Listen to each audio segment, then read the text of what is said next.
we're going to get started. Thank you guys all for attending our second T-Talk. Today we're featuring the research of Comparative International Development Education with Dr. Joan DeJaeghere and Nancy. They'll be talking about the research from the MasterCard Initiative, and it is on the aspirations of youth in Tanzania. Thank you, Sammy. Oh, and as an aside, we're going to have a short question and answer session for 10 minutes afterwards. It'd be great if the first 3 questions could be from students. And after both of the presentations. After both the presentations, right. Yes. Awesome. Thank you, Sammy. Appreciate this. Well, good afternoon, everyone. It's really a delight to be at this T-Talk, especially after we had to postpone it, so I'm glad we could do it today. As Sammy said, this is actually, I'm going to speak from the project that I'm the PI on, or that I lead, which is funded by the MasterCard Foundation, but it's a project on youth livelihoods in East Africa and looking at different kinds of educational interventions, if you will, both formal and non-formal, and training that impact people's livelihoods as they transition from kind of young secondary age into like early youthhood, right, at that age. So actually this paper that I wrote and is now was under review by Critical Studies of Education, so hopefully you'll see it out in the next 6 months, we'll see. But is a reanalysis of the data from this project in the sense of that I took a different kind of set of questions and framework to analyze the interviews we had from the project on youth livelihoods. And so I'm going to be speaking about their aspirations and agency, which are things we look at a little bit in the project, but they're not as central as they are in this particular paper. And I want to talk a little bit about the role that imagining alternative futures have, particularly for girls in what I call low-resourced Tanzanian communities. And so why do I want to look at this kind of question about their aspirations and agency? Well, the question that I'm really starting to ask, and I'll say a little bit more in a minute about how this really problematizes also some kind of perspectives that are in the research around educational aspirations particularly. But the question that I want to ask is, how can education foster aspirations that can actually be achieved in an environment where they often go unfulfilled, okay? And this is part of I think, a theoretical problem in the larger literature too, which is, and policy environment, which is that policymakers are paying a lot of attention to increasing aspirations of young people. We've got an aspiration problem in this country, they say. Our education gap is part of an aspiration problem. People don't want to finish secondary school, and they don't want to go on to high school. And now we're talking about in Tanzania here as well, but there's this same question of how is it that we can ensure that young people actually complete their schooling and are able to do something with their school. But I'm going to suggest it may not just be an aspiration problem. It's actually more about how aspirations get achieved. And so a second question I ask is really how education can result in, or can it really, in social mobility amidst gendered constraints. So I'm going to take a particular gendered lens to this paper. In 10 minutes, I'm not going to be able to get very much into this. I want to show you mostly data. So I'd really welcome your comments or thoughts and questions about kind of the theoretical framing as well as any of the data or anything about the project. But the reason why I think this is a critical question is that in this environment in Tanzania, many young people are failing the exam. What does that mean? Well, that both it used to be in Tanzania at the primary level, you had to take a leaving exam to transition into secondary, and people would fail that exam and wouldn't be able to transition to secondary. Or when they're in secondary, they also have to take a leaving exam to be able to be that you're certified in some way as being a secondary school completer, right? And people fail it, and then you're no longer a secondary school completer. And so this question of, I want to have an education, people want me to have an education, they're telling me I should be in school, but for what if I fail the exam, right? For what good is this aspiration? Another kind of reason that this is an important question to ask is that there's really high unemployment in this environment. 40 to 60%, depending on the kind of statistics you use and the communities you're in. In Tanzania, there's 40 to 60% youth unemployment, which means that you finish your education, you have this hope, right? An aspiration that you're going to be able to use that education to actually get you a job. I mean, I know this is actually one of your concerns as well, sitting around here, is you have this aspiration that you're doing this education for something that is about being educated, but it's also about having a better livelihood than what you might have just left in your prior profession or your prior work. But often that goes unfulfilled too because there's high unemployment. And finally, there are just fewer higher education options. It's much more limited. You have to move extensively across the country in order to actually enroll in higher education. So where am I talking about in terms of Tanzania? The project that Nancy and I are both working on is actually being rolled out in secondary schools in the area from Morogoro all the way down here to through this Iringa region to the area where most of the data I'm going to speak from today is called from the community of Njombe, which is right along the border here of the lake and Malawi. So that's what I mean. It's low resourced in the sense that there aren't a lot of different sectors in terms of the job market. There aren't very many higher education institutions in the area. There are a few small private colleges that have moved in with certain kinds of diploma degrees, etc. But that tends to be the region, and I'm happy to say more about it if you have questions. So here's briefly what I want to do very quickly in this. I want to tell you how this is a study particularly of women who've been out of school and have returned now to lower secondary and a vocational secondary school with a focus on skills. So it's on vocational, but it's also on, they also get math and English and other kinds of academic subjects, as well as entrepreneurship and employability. And one of the lenses, our theoretical lenses I take to this, but I'm not going to say much about in the presentation today for the sake of time, is a capability approach, which really asks the question about what people have a reason to value for their future life. And given what they have value, how can they actually attain that? How are they agentic in being able to attain that? I'm also drawing on a Potterized notion of imagining alternative futures.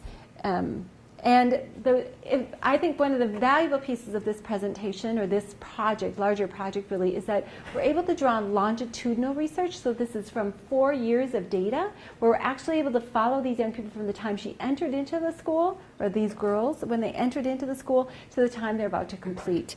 But we're not yet completed. We're going to be interviewing them yet one more time. And that longitudinal data, I think, is really critical in this question around aspirations and agency, because if we take a one-time shot of aspirations, we just get the sense of, I want to be educated, or I want to be educated for something, right? And the for what is not necessarily always clarified, or I will argue, as I do in this presentation, that it changes, right? That for what is, and think of all of you, you're back in graduate school possibly because your aspirations might have changed differently from maybe even when you were an undergrad in some regard. And so being able to look at that over time allows us to see the dynamics of that kind of aspiration and how they can be achieved, and some of the limits to them as well, or the conditions that might affect them. So quickly, a bit of context.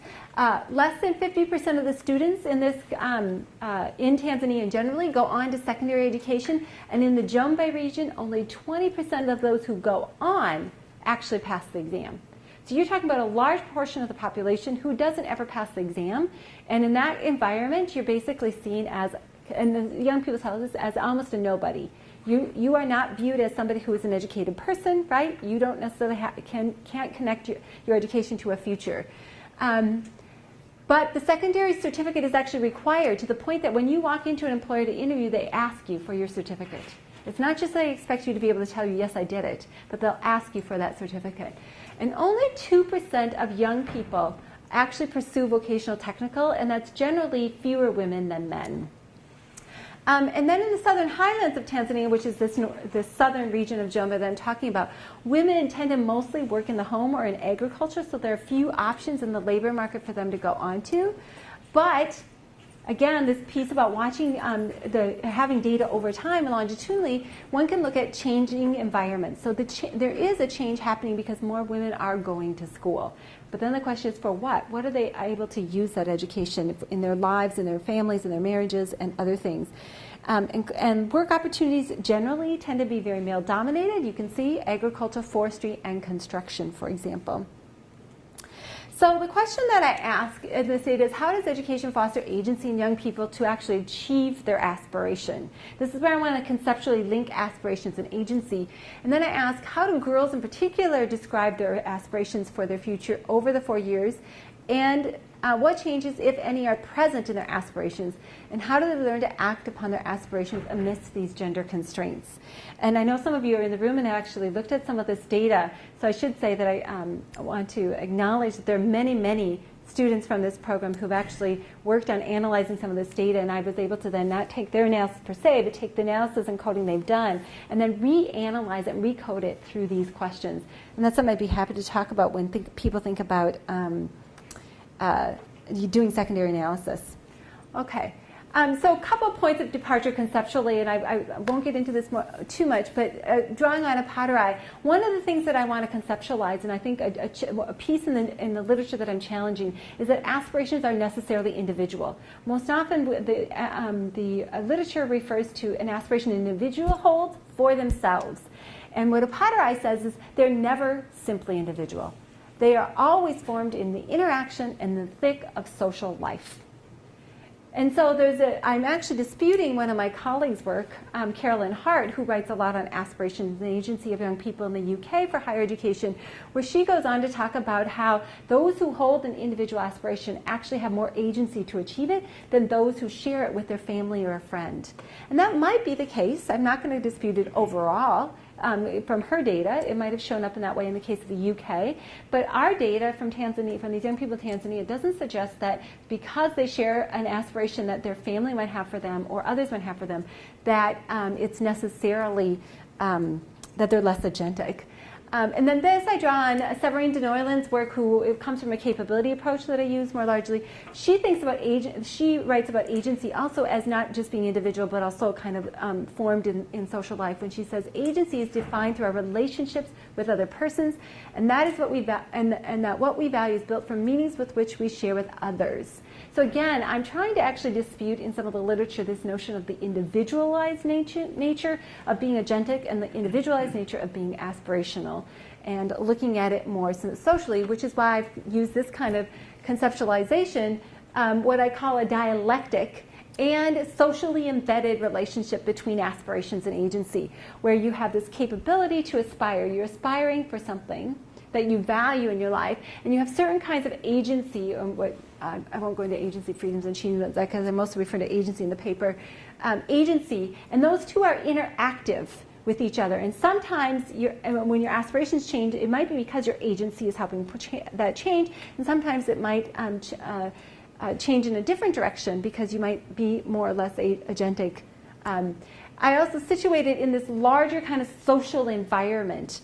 So it's not just, again, as the individual is able to do this with or without constraints, but that there are these potential constraints or conditions that actually help convert, conditions that help support you. For example, we often look at women's participation in the labor market as a potential constraint on one's agency in this environment. As I said, it's pretty male-dominated. There aren't a lot of women working in the labor market. But as that changes, might it also be aspirational and actually increase some people's agency when they see a woman working in the labor market all of a sudden, someone they know. So it's not just a constraint. We can't assume that it's always and kind of hegemonically a constraint, but that it could actually also be support. I know you gave us 10 minutes. I see I'm going to go a little longer. I'll be quick, though. I'll try. So I'm going to focus mostly on this notion of the disconnect between employment and earnings. And what I want to get into is mapping their kind of aspiration agency over time. This was looking at 4 years of data across a subset of young women, and our sample isn't really large. And the girls actually who started in this cohort, some of them had dropped out, etc. But we looked at 8 or 9 women in this context over 4 years. And what you see when they enter schools, they have these high aspirations, right? I'm going back to school. I have this opportunity. I'm going to make the most of it. I'm going to be somebody. But they have little ability to actually act on it. They don't really know what that aspiration means. Education is something for me, but I don't know what that means.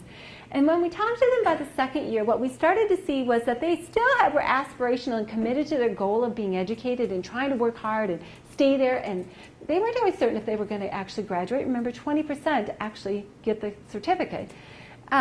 but they were committed with a lot of uncertainty. So there's this kind of dip in their aspirations at this point, right? But they begin to have a little ability to act on those aspirations. They start to see that that education might be used in certain ways for their family and for their community.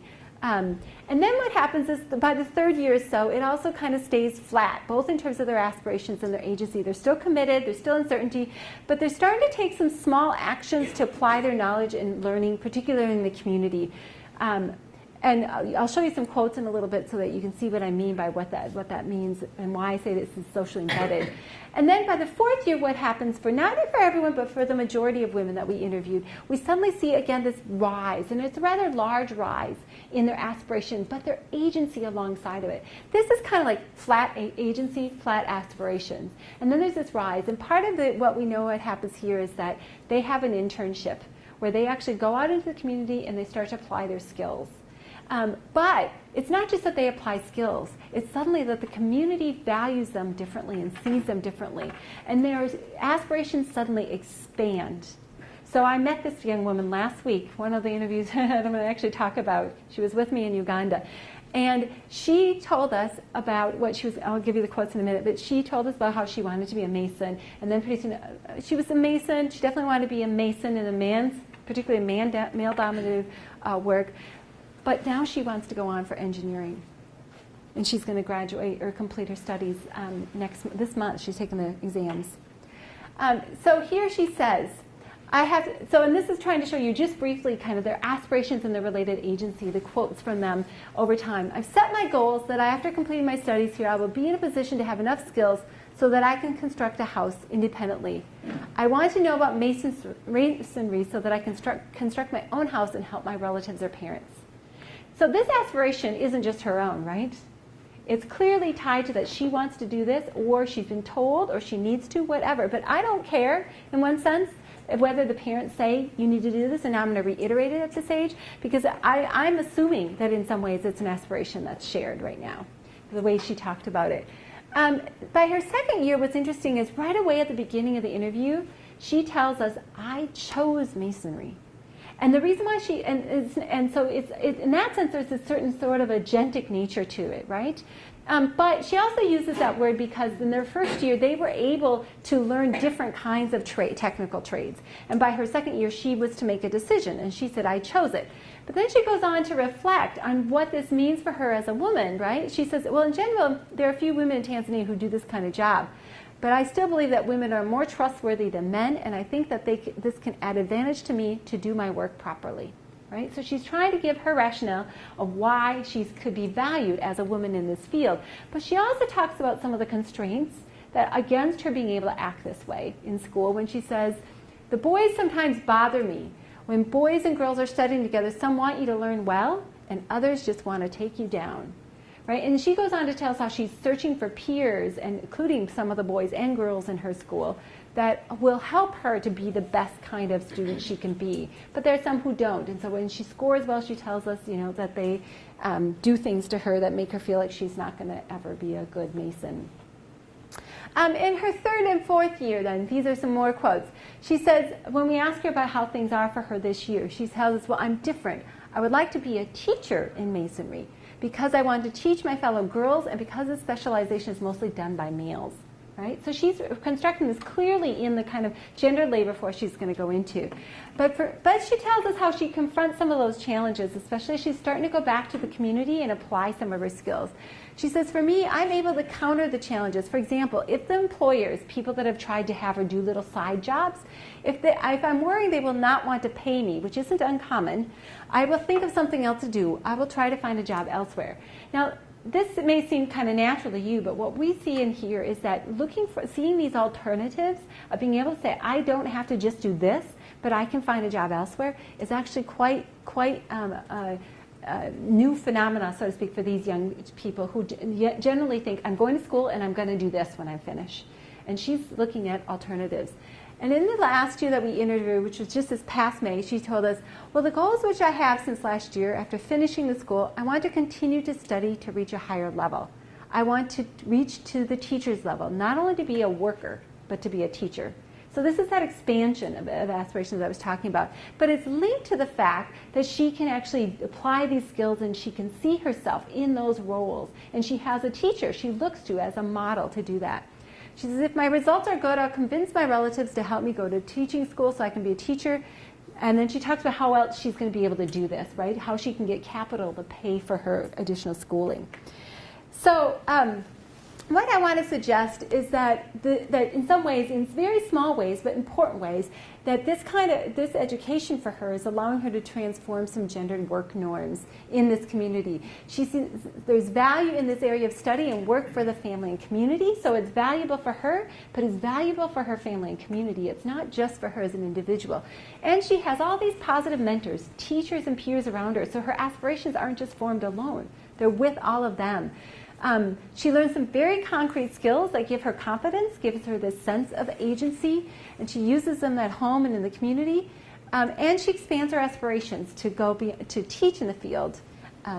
So I guess in conclusion, what I do in this paper really is to kind of call for a reconceptualization of aspirations and think about them as socially constructed in relationship to family, teachers, and peers. And that imagining futures is an important step in being able to be agentic in these aspirations. It allows us to kind of map specific pathways that we're going to take and alternatives in those pathways. And I can say more about that. But there are constraints to aspirations, and sometimes even those constraints might actually foster some kind of strategic agency as well. I'll end there. Thank you very much.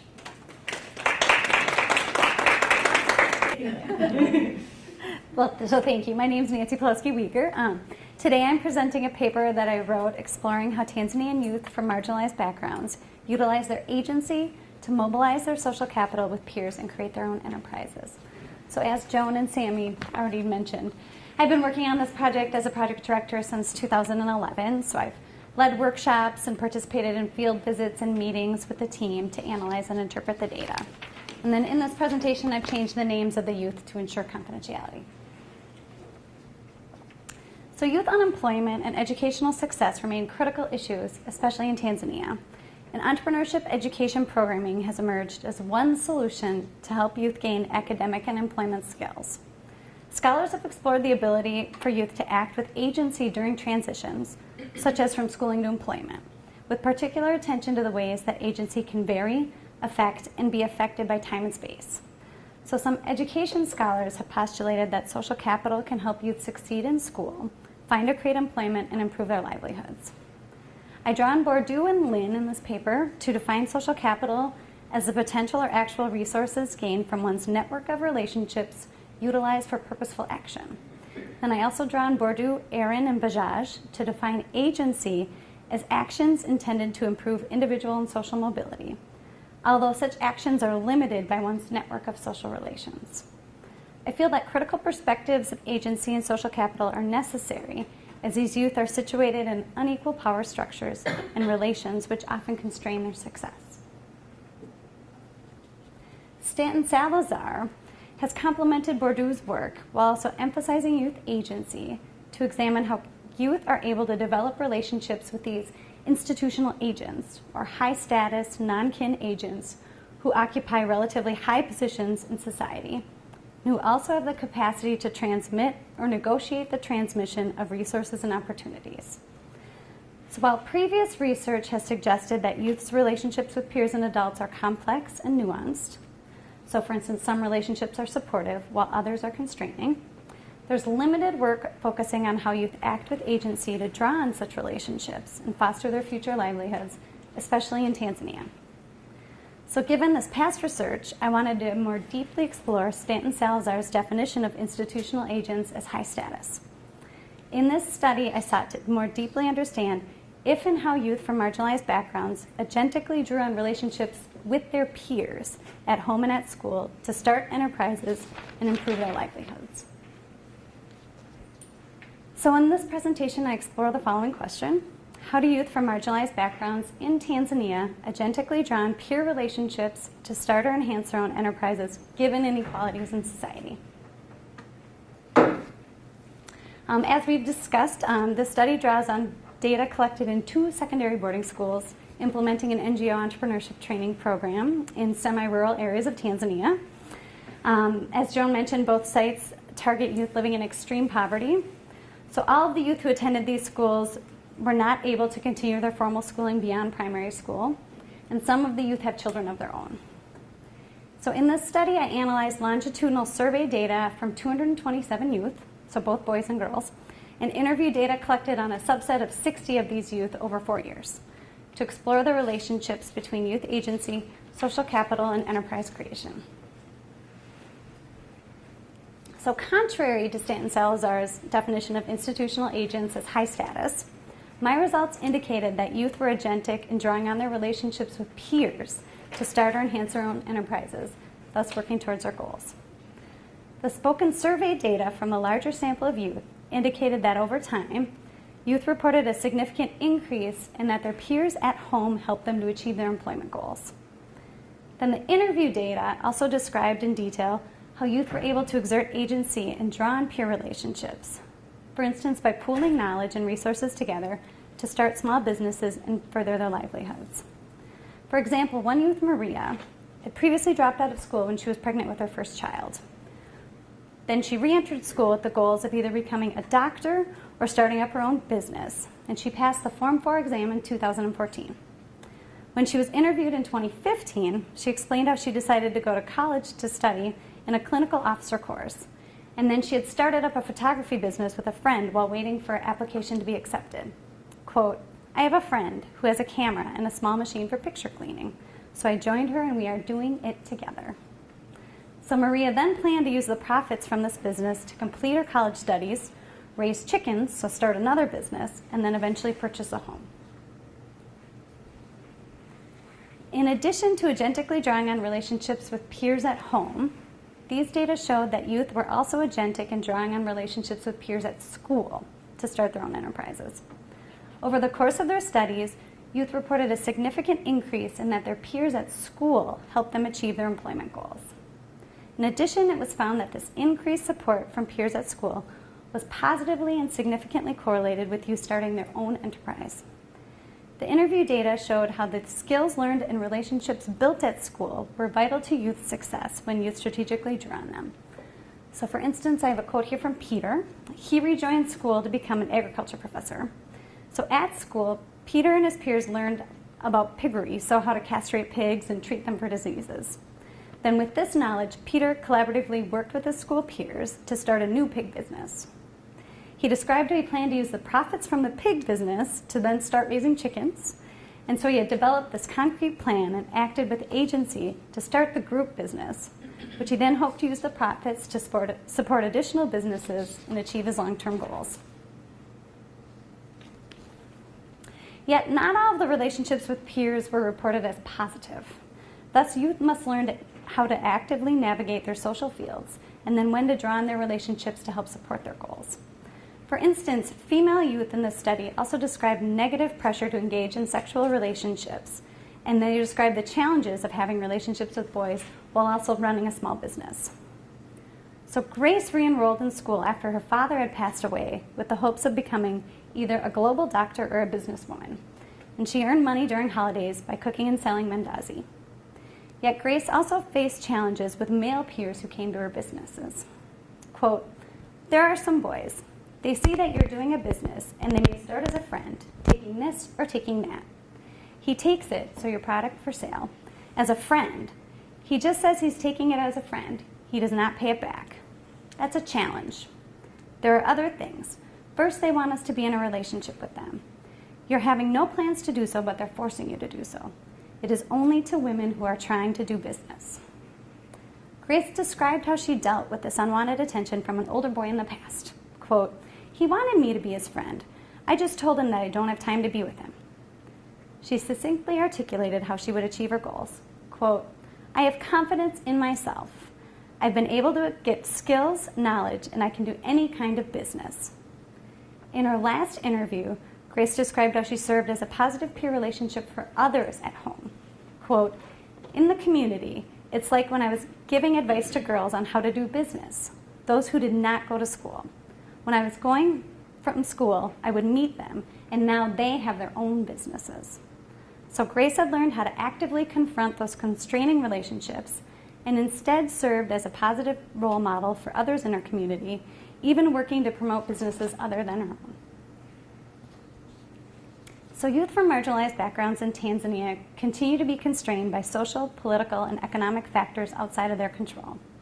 While researchers have suggested that fostering youth agency and social capital may help, youth from marginalized backgrounds may face more challenges in doing so because they may be alienated and excluded from structures in society. Contrary to Stanton Salazar's conceptualization of institutional agents, these data show that youth in Tanzania agentically drew on their relationships with peers to start small businesses.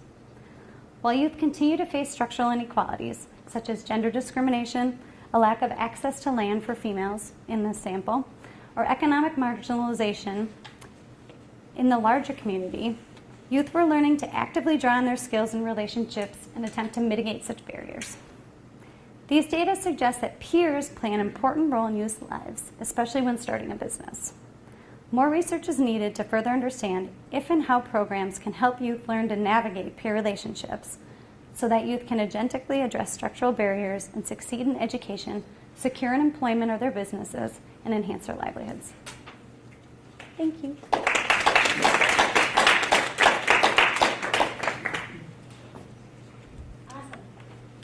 Do you want us to sit or Wherever you're working, you're going to have to share the microphone though. Yes. Is there any questions for either Joan or Nancy on their works on aspirations? Yes. Hi. Thank you both for sharing these presentations. I learned so much. I have a question for Dr. Joan.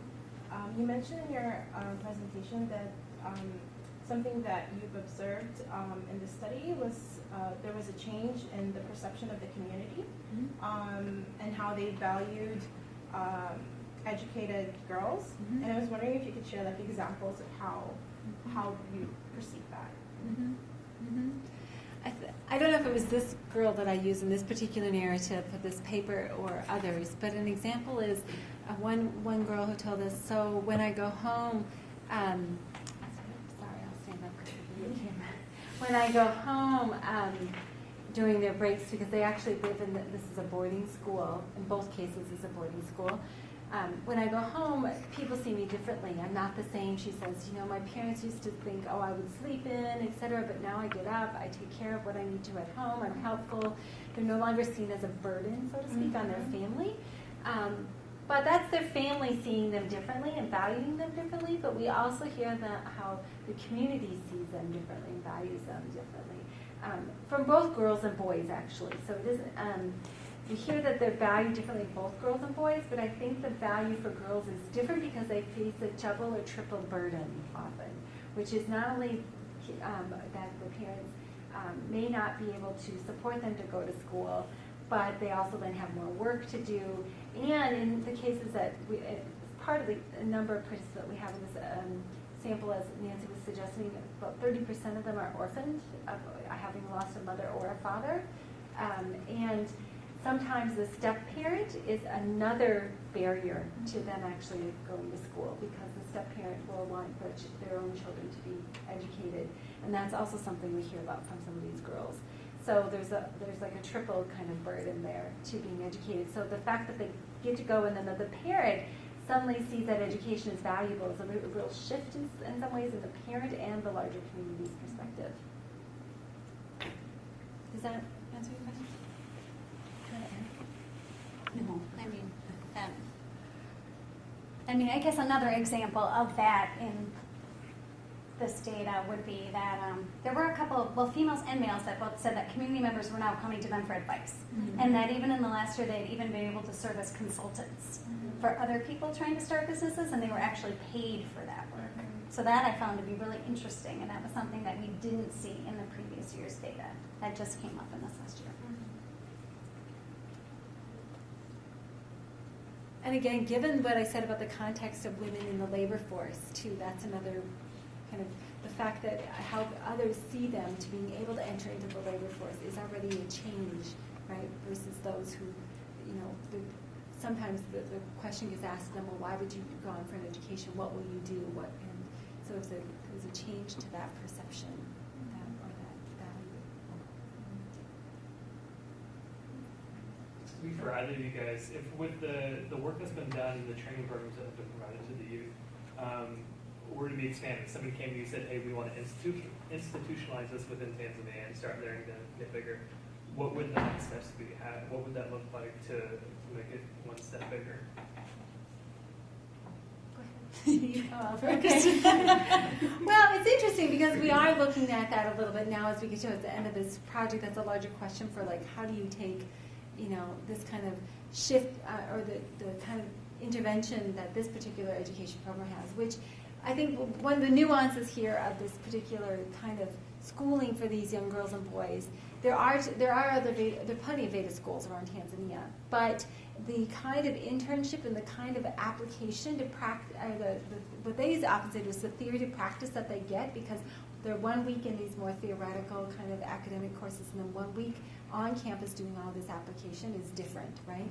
So how would that be institutionalized? Well, that's an interesting question, because we actually talked to education officers in the region about the value of this, whether they value that kind of education or not. And they see it as a real model to try to disseminate into other kinds of Veda schools, vocational technical schools across the region. But there will be incredible challenges to that because of cost, no less. And then because, and we didn't talk, I mean, you're asking a larger kind of programmatic and schooling question, but these schools have faced many, many challenges to actually being able to do what they can do. Financial, but also particularly from teacher and pedagogical. A part of what underlies this particular education program is a need to do a lot of teacher professional development and mentoring, because it's a different kind of education, meaning that it's different for multiple reasons. It's not just the vocational technical that I was saying that really links this practice and theory, but it's different because in general, the perception around secondary education in Tanzania, not to overgeneralize it too much, but there's a general perception that you go to school and then your life will be predicted for you, right? Because if you get your certificate, then based on that certificate score, you will be placed into another select set of upper high schools or eventually the other colleges. And that gets kind of predetermined for you by your scores, right? And what this program is trying to do is actually try to flip that and say, okay, life isn't just all predetermined for you.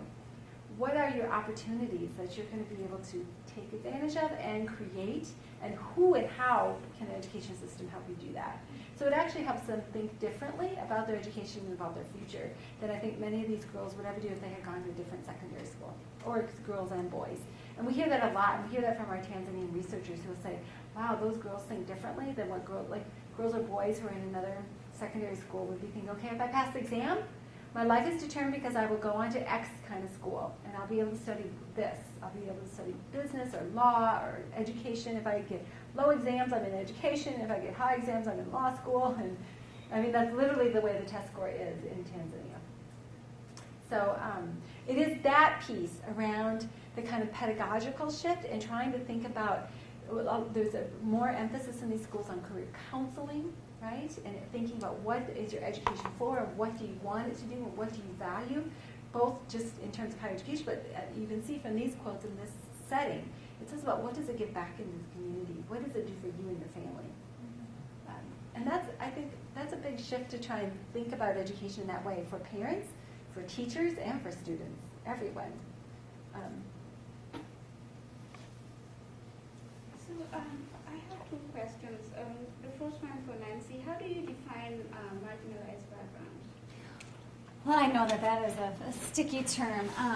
The youth in our sample, I mean, as Joan mentioned, a lot have parents that are deceased, have children of their own. They're living in extreme poverty, so they haven't been able to, they had to drop out of school either because they couldn't pay school fees, they couldn't afford the uniforms, their parents needed them at home, or their families needed them at home to work.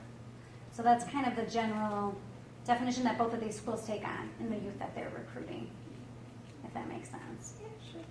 It's not, I don't have like an income limit of. It's a multidimensional notion, I think, of marginalization, and it's not just income, right? I mean, some of the in one of the school sites, a lot of them have actually been, we know to some extent, have been quite abused. They've lived in abusive relationships in the family or home or other kinds of relationships. So there's also that element of it. There's multiple pieces to it.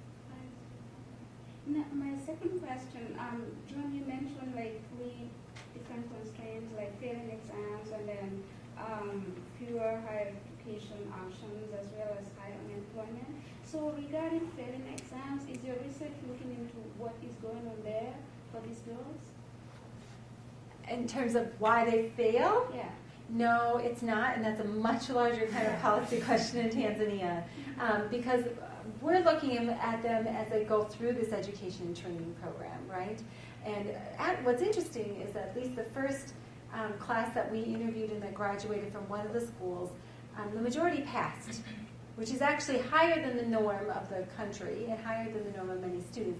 But they pass at different levels. So when you say pass, it can mean one to 5 different levels, for example, on the Tanzanian exam. And that exam actually changes each year kind of in terms of passing rates for different levels. So we are following whether they pass or not. That we are following. And we do hear there are concerns about why they might not be passing, some of it just being underprepared to take that kind of test. Even though the teachers are generally there, which sometimes the teachers aren't always there and teaching in schools, but the teachers in these schools are. Although in one of the schools, they've had more challenges with consistency of teachers. So we do know that, actually we hear a lot, both from the girls and boys in both sites, that just the consistency of the teacher to teach them all the way through their kind of secondary program is really important. Because when they change, then they get gaps in their knowledge, and then they don't feel like they've learned certain things to prepare for the exam. So, but that's a huge policy question to look at.